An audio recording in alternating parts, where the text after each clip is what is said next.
The drama begins with a sweet and cute girl who just wants to live quietly, but of course life won't leave her alone, no way.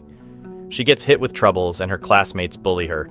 This all happened after she went from being the richest girl in school, the one everyone used to call a princess, to becoming poor and homeless.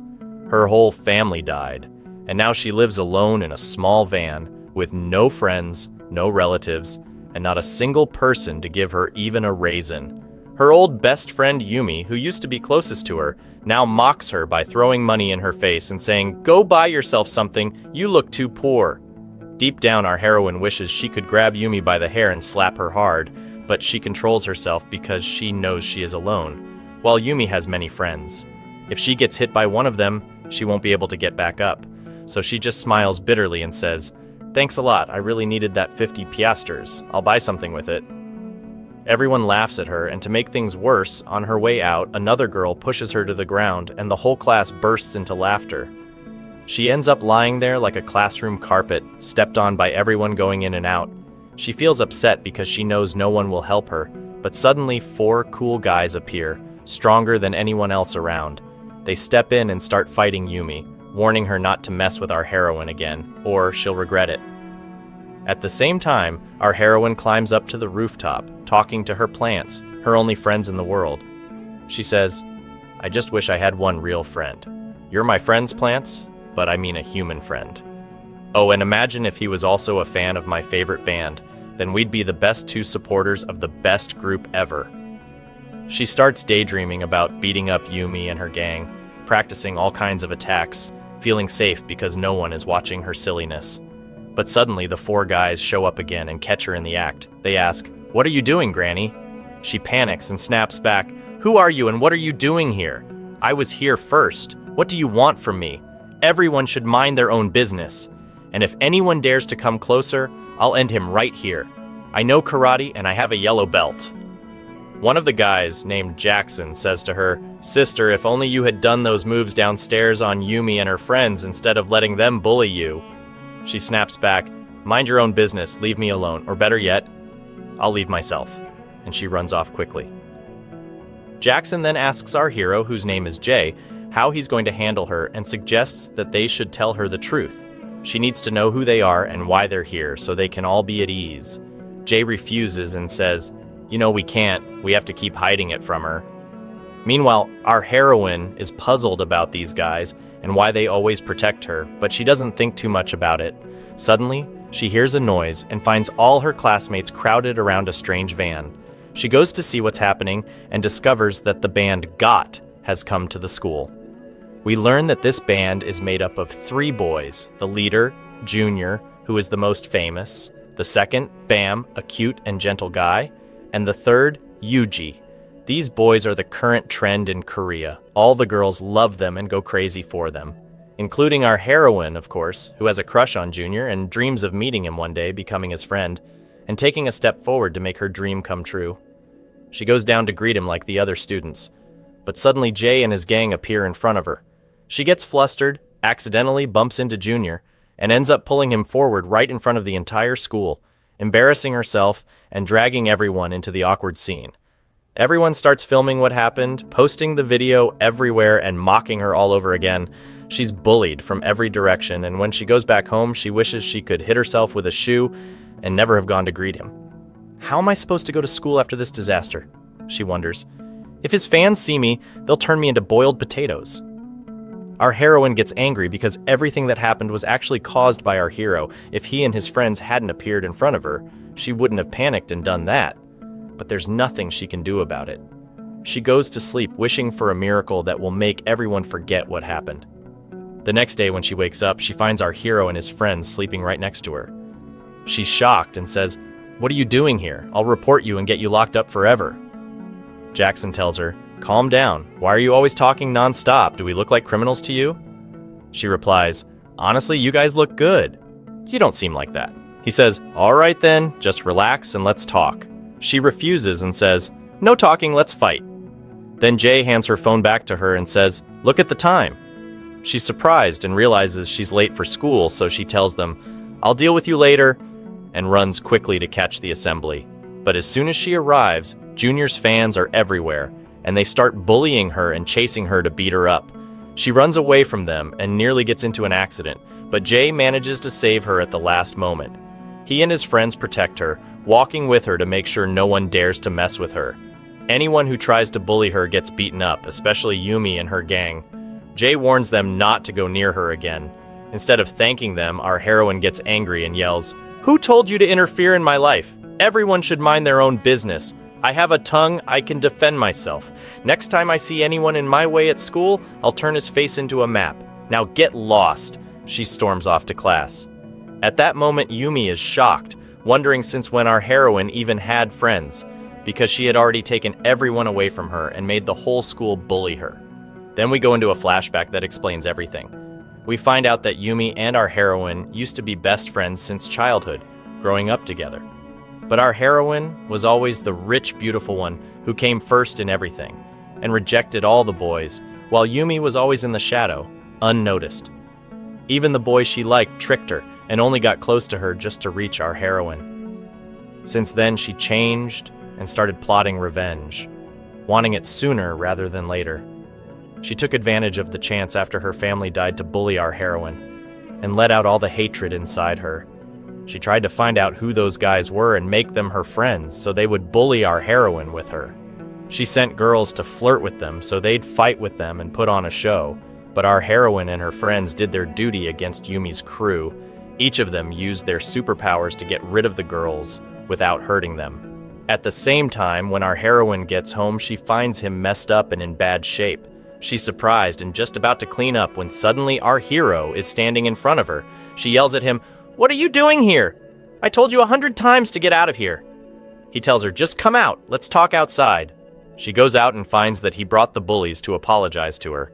They tell her that from this day on, they won't do anything to upset her or help Yumi bully her. In fact, they ask her to be their friend, promise to look after her at school, won't let anyone come near her, and they'll cover all her expenses and give her our sandwiches. All she has to do is forgive them and not let the hero and his friends come near them again. Because our heroine is kind and naive, she says, "There's no need, girls, I forgive you." Each girl goes back to her house. She looks at the boys and asks, "What's your story? Are you my lawyer or something? Why are you sticking your noses into my life?" They get tense and afraid their secret will be revealed, but our heroine is much dumber than that. Even we don't understand. And when she finds them silent, she thinks they feel guilty. She says, "Okay, I forgive you too. I'm not holding it against you." Anyway, everyone headed home. She saw them all leaving and asked, "Where are you going?" Jackson said, "We're going home." She replied, "Is this my house or yours? You've come to the wrong address. Go find another place. You've worn me out and I'm fed up with you. Now get out of my sight before my hand learns your face." Jackson shot back, You little brat, will you raise your hand at me?" She said, "Fine, we swear we're not moving from here, and anyway, we have nowhere to live." She said to them, "What's it to me? I barely found this place for myself." Suddenly her phone rang, and a friend of her mother told her that her son was coming back from America and would stay in Korea for a few days. She asked her to host him at her house. Before she could answer, the woman said, "The morgue is short on bodies," and hung up on her. She imagined then that they would stay at her house on the condition that they wouldn't touch anything and that they would sleep outside on the street bed. All that. And she still didn't know who they were. Jackson tried to clear things up and said, "We're not beggars." She replied, "Are you joking? You're beggars, and you've put your hands on my house. Will you sleep on the street or should I call the police? Then you'll be sleeping at the station." He said, "What's wrong with that, ma'am? The street is nice and pleasant. Life goes on." "Yes, that's how brains work," she snapped. "Focus with me and pull yourself together early. I'm the one who'll teach you." And he started to move like he'd swing her. All right. After she finished tidying everything, she took her camera, which she considered her only friend, and watched videos of herself with her mother as she always did until she fell asleep. When she woke up, she found our hero and his friends in front of her. She got angry and said, "Didn't I tell you no one should come into my place? Was I just talking nonsense or what?" Jackson tried to placate her, saying, "I know you don't like us, but it's not like that, girl. We weren't bought from a slave market here. We're human and we survive too." Then she says, "There's nothing to eat in your house. How do you live like this?" She feels guilty and apologizes to them, saying she wanted to go buy things from the market, but she had no money. They decide to help her and tell her they can dance. They take her camera and go out to the street to perform. They ask her to collect the money from people who enjoy the show, and the performance pleases people, and they end up collecting a very large sum. Our heroine is happy with the money and goes to the supermarket to buy everything she longed for the first time, and she continues enjoying herself. Afterwards, they play and joke and do whatever they want, and our heroine is happy, feeling she is no longer as lonely as before. When they return home, they notice she looks tired, so they suggest she rest and tell her they will clean the house for her today. She's delighted and tells them, "You finally turned out to be useful. Go on, clean while I rest until you finish." At that time, Kim, feeling bored, decides to play some songs from our heroine's phone to entertain her. Then he sees a message from the woman's son saying he's returning to Korea and that he had come to see her but met a pretty girl, liked her, and decided to be with her instead and won't come live with her. He quickly deletes it before our heroine can see and learn the truth, and then goes to help Jay. When Jackson comes to help, he trips and drops the camera on the ground and it breaks. Our heroine hears the sound, rushes in to check, and finds the camera shattered. She cries because it was the last memory she had of her mother. Jackson tries to calm her and offers to buy her a new one, but she gets angry, raises her voice and says, "I don't want anything from you. I no longer want to see your faces, and whoever I see here by chance I'll hurt, understand?" She chases them out of the house like a mad woman. Our hero tries to calm her and asks to talk and understand each other, but she won't give him a chance. When she goes out, she throws water on them and shuts the door again. Suddenly, our hero and his friends begin to disappear and turn into blood, and they see our heroine crying and deeply affected. Because of that, as soon as they dry, they become human again. They start thinking of a way to make it up to our heroine. At the same time, she goes to school and, as usual, she's late, so the teacher orders her to clean the gym room alone. She asks her classmates to help, but they all run away and leave her. At that moment, Got7 arrives at school and all her friends rush to them. She loses hope that anyone will help her, but suddenly Junior appears.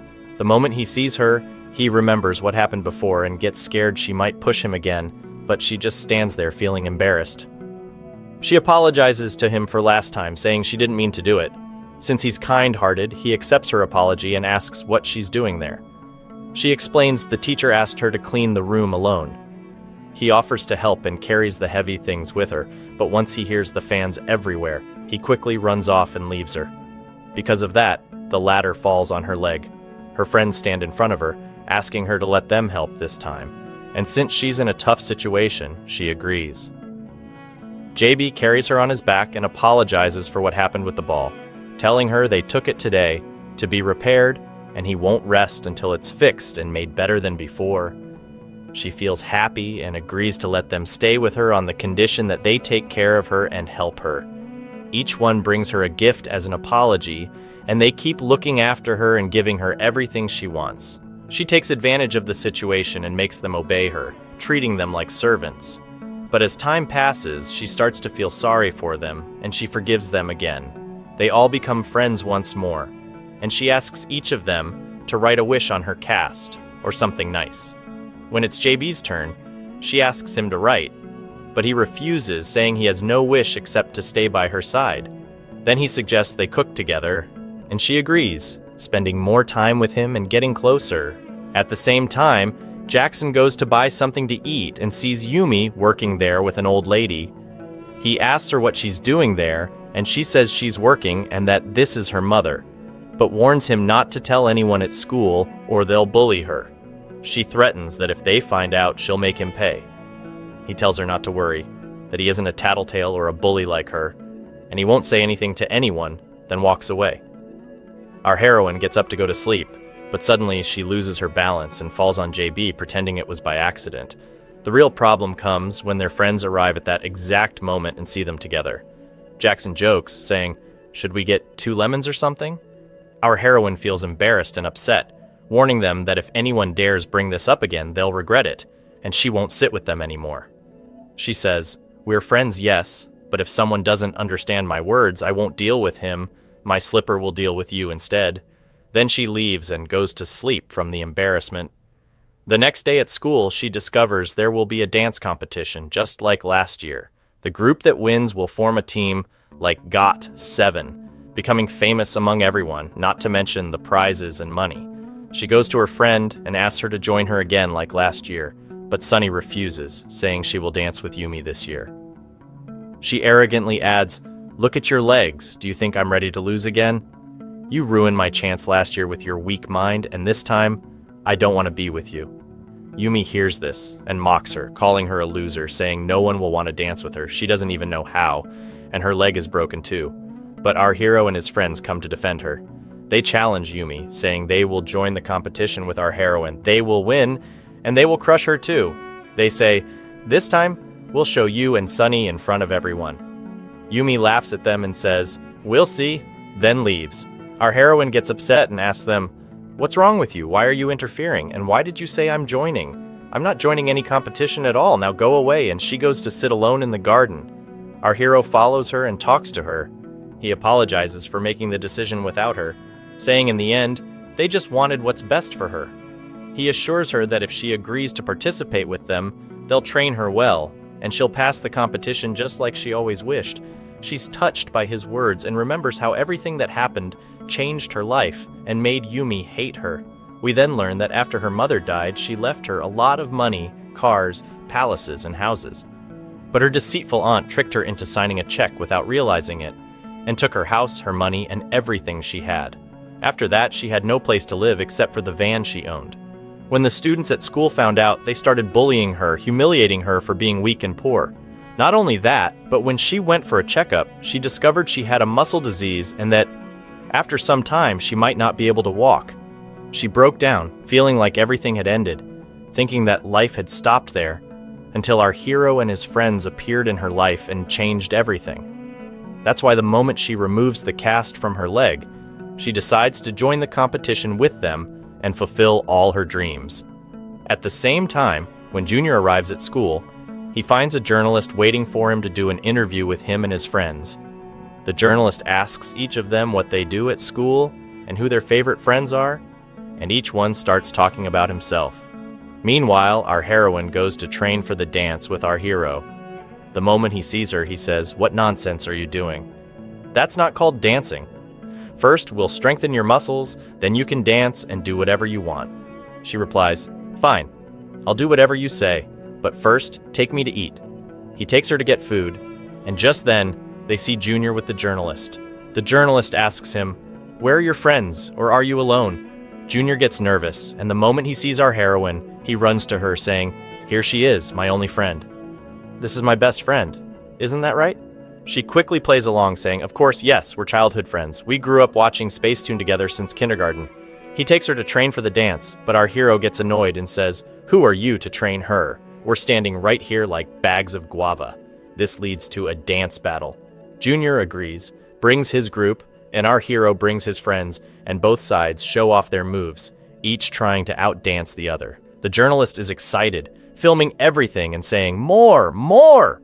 But halfway through, our hero gets bored, stops dancing, and leaves, taking our heroine with him. She refuses, however, and instead goes with Junior to the classroom, where they suddenly find the journalist waiting.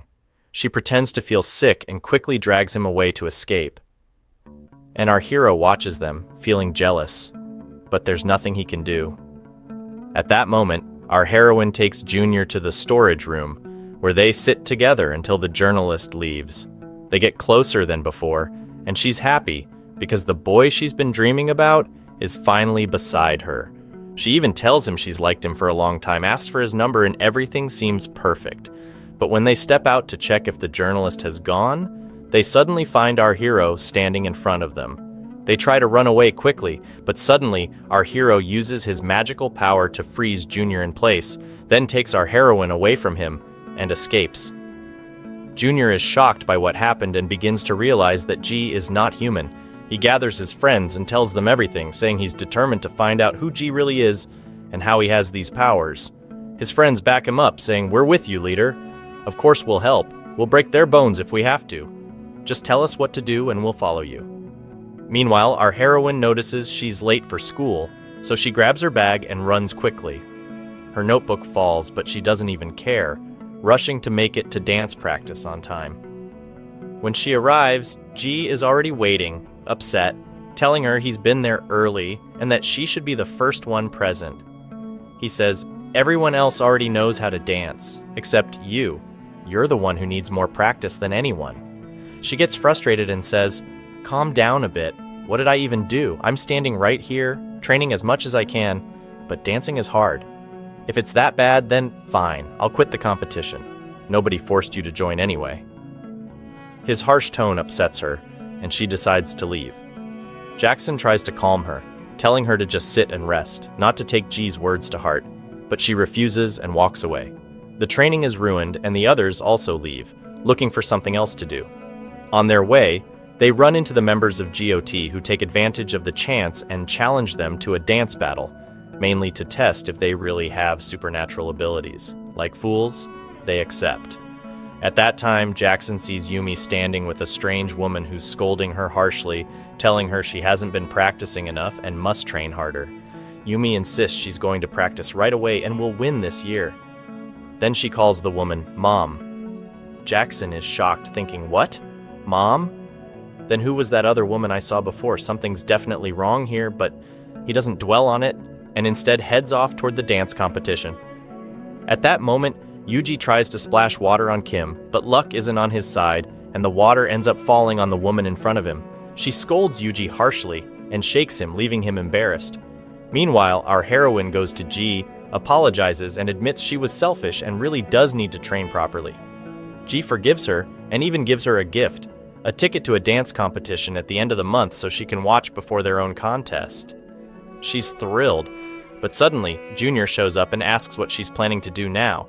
She says she was about to train, and he tells her, "Good, then I'll be the one to train you and make you even stronger than G and his group." Our heroine can hardly believe what's happening. Two guys fighting over who gets to train her, and both of them are strong in their own way. She wonders who she should choose, but of course she picks her crush, Junior. G gets upset, leaves in frustration, but she doesn't care at all and goes with Junior. He takes the chance to ask her about the doll he always saw hanging on her bag. She says she forgot it at home, so he decides to use the opportunity, saying he'll walk her home today. She agrees and tells him to meet her after school. When G sees them, he asks where Junior is going. Junior replies, "I'm walking her home." G snaps back, "What, do you think she's free? I'll walk her myself." They're about to start a bigger fight, but our heroine calms them down and says, "Fine, the three of us will go together. No problem." When they arrive, G immediately tells Junior, "Now it's time for you to go home, buddy. We're here." But Junior refuses, saying, "None of your business. I came to see this house because one day, I want to live in a place like this." Our heroine, a bit naive, agrees and says, "Fine, 5 minutes, but excuse me first, I need to go to the bathroom," though we all know she's just rushing inside to tidy things up. While she's inside, G takes the chance to ask Junior directly what he really wants from her and why he's getting close to her. But Junior ignores him and doesn't answer. At the same time, Yuji manages to drag Kim to a water fountain to test for himself if he's really a doll or not. The moment the water splashes on him, Kim disappears, and Yuji is thrilled that he finally succeeded in his mission. He sends a message to Junior, who smiles wickedly at our hero when he sees it. He asks him to step aside so he can tell him everything, and Jay agrees.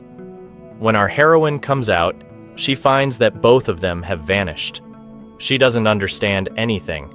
They were just arguing over her a moment ago. At the same time, Junior gathers our boys and tells them, "Your lives have been exposed. I've managed to find out everything. I learned that you're young and famous, that you're also knights, and I discovered how you were made and how you will disappear." They're shocked and ask how he figured it out. He says, "Look, friends, you were formed from Yoon's tears when she was sad. She poured her tears into you, yet she was happy because you helped her achieve a dream she'd wanted for a long time because of you." They're stunned because they don't understand any of this. He adds, "Honestly, you look foolish. In short, you won't stay living with her forever. Your mission is to help her until her life improves, and then you'll return to what you were, mere toys, and disappear forever." They're all shocked because they want to stay with her. He tells them he has a plan that could help them live like humans and not return to being blood ever again, but they would have to betray their beloved. Are they ready? G is stunned and asks where he got all this information and how he knows them. Junior replies that they were once knights like him, but they betrayed the girl they were supposed to protect and were turned into humans forever. That's why he knows everything about them, their supernatural powers and their weakness. Water. G is horrified and realizes he's facing a monster who cares only for himself and is selfish.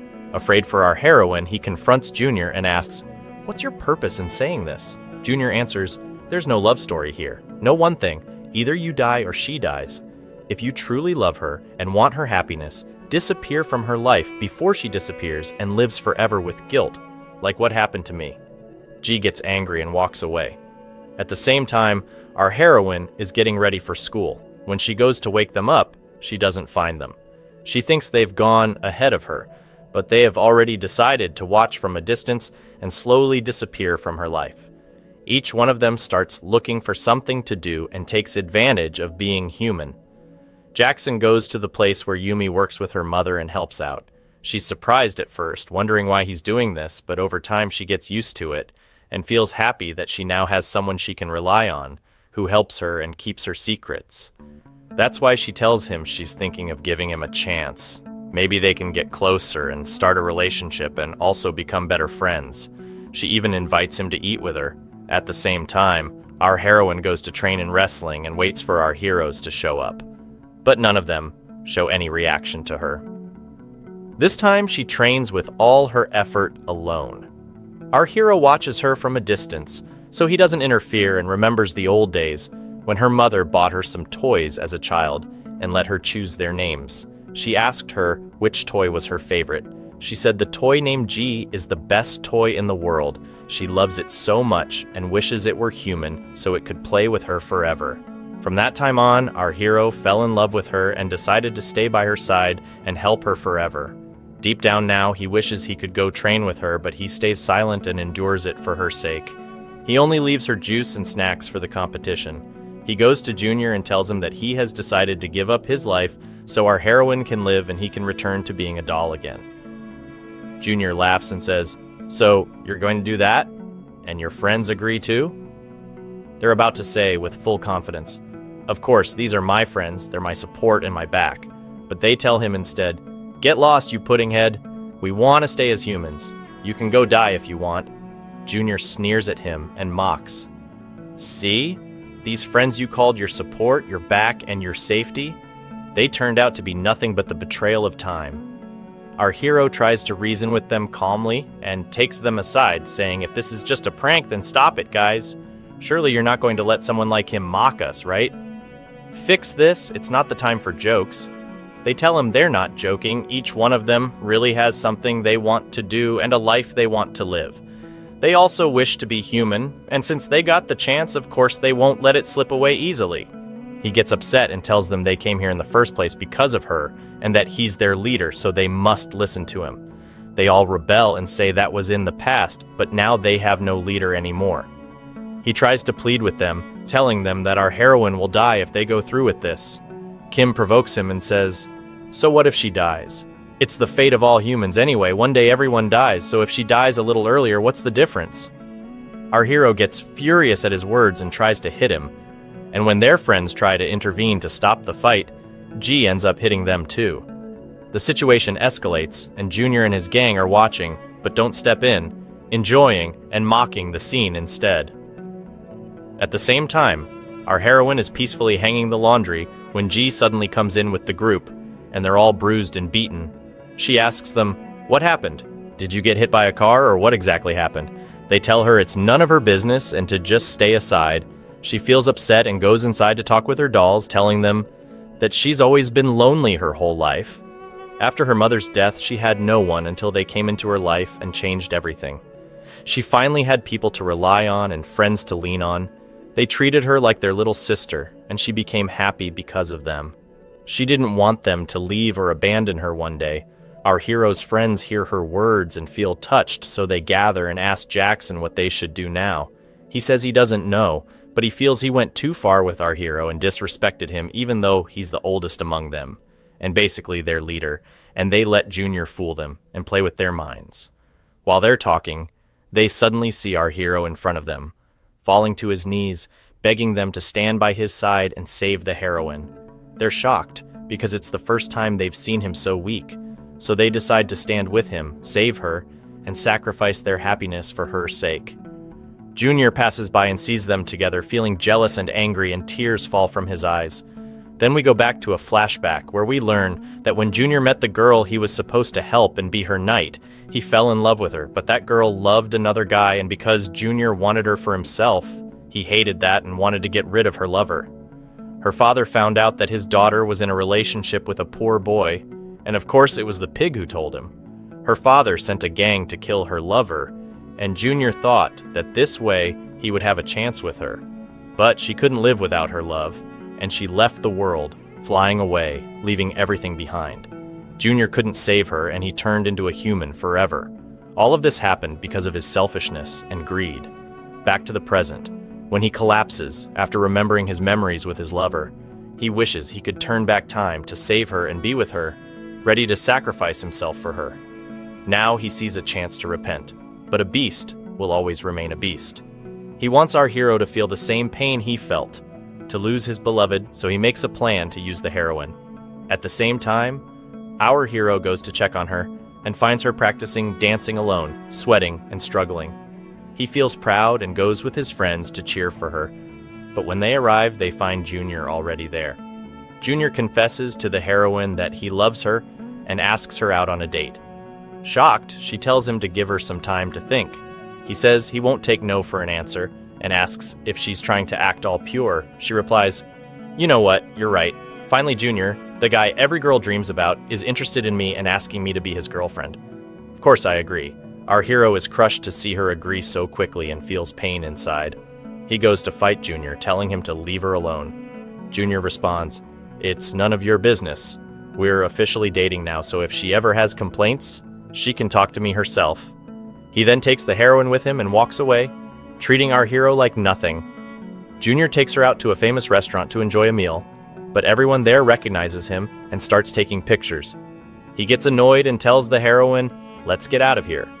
She tells him she's hungry and wants to eat at a nearby place she loves, but he says it's not the right time.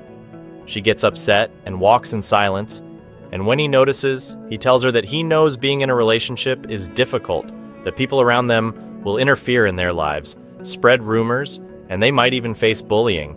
At first, he didn't want to date because of that, but he fell in love with her and couldn't help it. She asks him why someone like him, handsome with 20 million girls wishing for him, would fall for someone like her. He admits she's right, he really is like the moon, but then says she's not bad either, that she has something special. She laughs and says she'll let that slide since it's him, but warns him not to think she'll be easy to handle. She tells him that she had been watching him for years, back when he was practicing dance alone in the storage room before becoming an idol, and she saw how hard he worked and how much he deserved the place he reached. She keeps praising him and says she always wished he would notice her, and now she can't believe they're actually together. Her words touch him deeply, and he feels she's sincere in her feelings. After dropping her off, he goes to practice dancing, remembering her words, and it gives him energy, making him happy. Meanwhile, the heroine meets our handsome hero. She greets him, but he ignores her, so she gets annoyed and asks why he's acting distant if he's upset. He tells her he doesn't know, but he heard she went on a date today and asks how it was. She quickly says it was terrible, and he teases her, saying his bad luck must have ruined it. Then he asks if she really loves Junior. She avoids the question, saying it's cold, and suggests they go inside to look at some photos. She sits, smiling while looking at pictures of herself with Junior. The next day, she finds a message from Junior saying he will come by tomorrow to make up for yesterday. She's happy and prepares her home, waiting for him. When he arrives, he says he's hungry. She panics and admits she has no food at home, but he laughs and says he's prepared everything. In seconds, she sees people bringing in all kinds of food, everything she loves. He confesses he had been thinking about yesterday all day and decided to give their relationship a real chance to grow closer. She's happy, but as they eat, she suddenly remembers G and their moments eating together, when she truly enjoyed herself and felt real happiness without pretending. She doesn't understand why she keeps thinking about him, even though she's with Junior, her so-called true love. She tells herself it must just be hormones and will pass. She takes Junior around her apartment, But while doing so, some papers fall. As she picks them up, she finds the ticket G had given her before. Reading the date on it, she realizes it's today, and G must be attending. Shocked, she automatically apologizes to Junior. She tells him that she has to leave immediately, and goes to our hero, who has already reached the hall and has been waiting for her for a long time, losing hope that she will come and is about to leave. When our heroine arrives, she does not find him and realizes that she is late. She starts crying, and a young man sees her and asks what is upsetting her. She tells him everything and says she is looking for someone named G who was supposed to come with her to the party, but she was late. He tells her not to be upset. He will attend instead of him. She says no, of course. He can never replace him. And she starts praising G, saying how kind he is, how much she loves him, and that she is stupid for losing him from her hands and realizing her true feelings too late. Everyone gathers around her and decides to help her look for him. Everyone starts calling out G's name so he can hear her. Our hero arrives and realizes how much she truly loves him from her heart, and he runs to hug her in front of everyone, but before he can confess his feelings to her, she faints. He stays by her side until he makes sure she is okay, then takes her home to rest. When she is alone, she keeps crying, and we find out that the doctor told her at the hospital that her illness has reached its final stage, and if she does not take care of herself and stop dancing and moving too much, she might not be able to walk again. She does not know what to choose, her dream or her life. She's so close to winning the competition, and there are wonderful young people helping her. Should she suddenly give up everything and disappoint them like Sona, who once told her she would not be up to the responsibility? Would that be true? But she cannot do that. She pushes herself, hides her pain, and keeps training until her legs give out. She goes to meet Junior and honestly confesses to him that she used to like him, but over time realized it was admiration as a friend or a famous person, not as a lover at all. He says no problem, he will wait for her until she feels the same for him. She tells him there is no hope, she never liked him that way, she loves someone else. He tries to manipulate her, telling her to believe him. She will regret it. The other guy is not right for her and will leave her one day, but he will never leave her and will always stay by her side. She does not care and walks away. He cries because this is the second time a girl leaves him. At the same time, our heroine pushes herself in training, and her friends help her. And her movement starts improving more than before. Our hero is with her in every move, helping her and giving her advice. She enjoys her time with him as she always wished, even more than she imagined.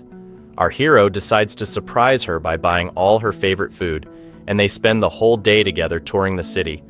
All of this is to make our heroine happy before she wins the competition and they disappear from her life.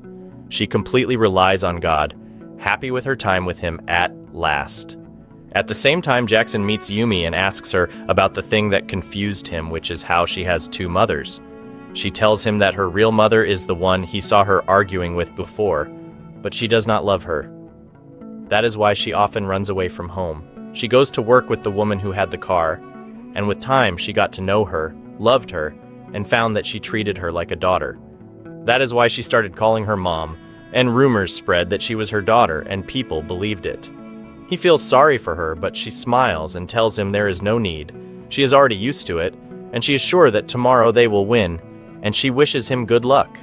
At the same time, our hero takes his beloved and goes back home, finding the whole place dark. He gets nervous, afraid that something bad happened, but suddenly the lights turn on, and he finds Jackson in front of him with the whole group making a party. They all decide to celebrate, and they promise our heroine that tomorrow they will not rest until they win and bring her the trophy she wants. The next day, she wakes up and gets ready for the competition, but finds Junior in front of her. She is surprised and tells him, "What are you doing here? Didn't we already close this matter? Didn't I tell you I love G?" He says he came to talk to her about something else. She says she is busy and walks away, but he keeps following her. He tells her that the boys living with her are not real, and it has been a long time. She tells him this is not the time for jokes, not real. How? What are they then? Photoshopped. She mocks him, saying his head is light, but he insists he is serious and asks her to give him a chance and he will explain everything. She agrees and listens to him. At the same time, our hero and his friends are preparing for the competition, and since our heroine is very late, G becomes worried. He tells them he will look for her and bring her back. At that moment, Junior explains everything to our heroine, saying that those boys are the blood that was on her bag, but through magical power, they turned into humans. He adds that in their world, they are knights, and they came here in the first place to protect her and help her achieve her dream. When she thinks about it, she feels he is telling the truth, because they always understood her in strange ways. Even our hero knew what she wanted, without her speaking. She realizes that they had been hiding this from her all along. Meanwhile, G arrives at her house but does not find her, so he becomes more worried and decides to tell his friends that she is missing. They divide themselves into groups to search for her, but just as they are about to move, they find her in front of them, and she apologizes for being late. So he asks her to quickly get ready because they are about to go on stage, but suddenly she hugs him. He is surprised, but he does not care much and goes to prepare himself as well. At that moment, Yumi and Sani go up on stage and dance together, and everyone is happy with their performance. A step right, a step left, hop turn, dear viewer. Everyone expects them to win. After Yumi finishes, she comes out and meets our heroine face to face, and as usual, our heroine expects her to bully her.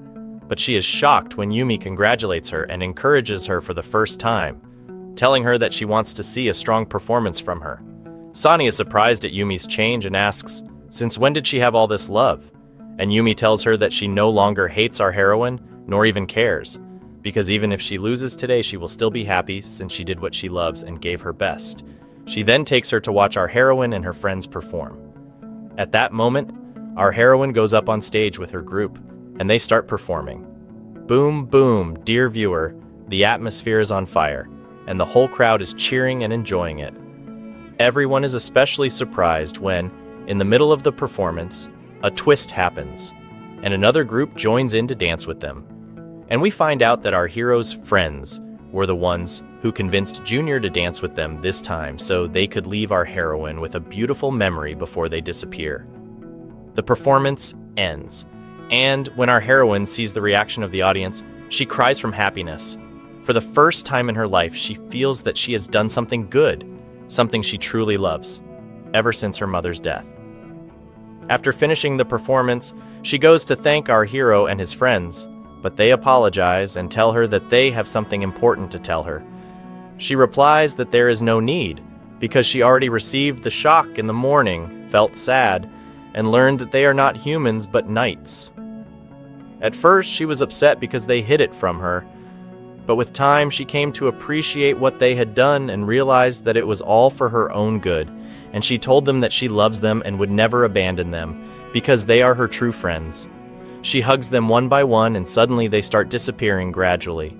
When our hero begins to vanish too, she begs him to at least stay with her and not disappear as well.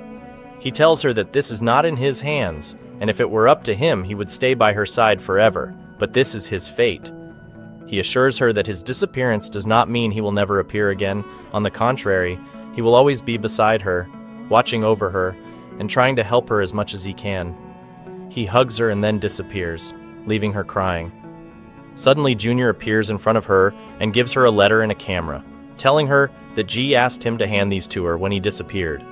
He tells her that just because they left, it doesn't mean she is alone. On the contrary, they're all still her friends, and if she ever needs anything, she can talk to them anytime. They will always be by her side, loving and supporting her. He smiles and leaves. She opens the letter and finds that our hero confessed inside that he had liked her for a long time, that he loved her deeply, and that he wished he could one day be human so he could marry her. He asked her to take care of herself, to never go back to the way she was before after he's gone, and not to waste all the effort in vain. He begged her not to cry again because her tears are too precious for him, and reminded her to take her medicine on time so she can heal.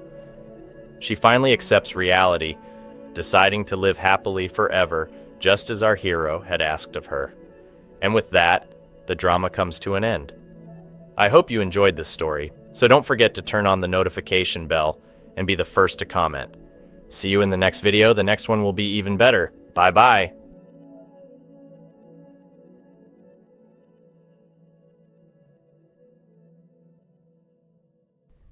Don't forget to subscribe for more. Check out more recaps you'll absolutely love right here.